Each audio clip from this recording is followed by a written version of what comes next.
Media Sriwijaya. Kebakaran terjadi rumah di Dusun 2, Desa Beringin Makmur, Kecamatan Rawas Ilir, Kabupaten Musi Rawas Utara, Muratara, Sumatera Selatan yang menghanguskan bedeng 4 pintu milik Syahrul. Kebakaran sendiri terjadi pada Sabtu, tanggal 18 Juni tahun 2022, sekitar pukul 16 waktu Indonesia Barat dan tidak menimbulkan korban jiwa.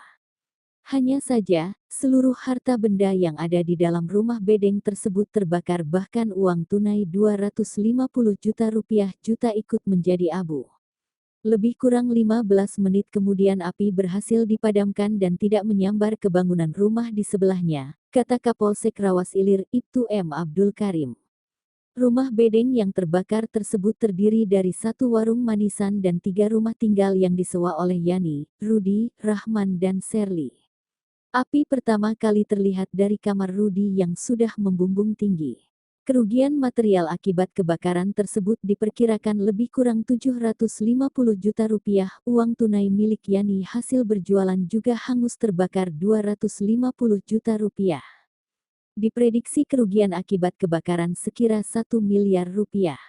Berdasarkan informasi yang didapat dari Kepala Dusun Isarwani, penyebab kebakaran diduga dari korsleting listrik.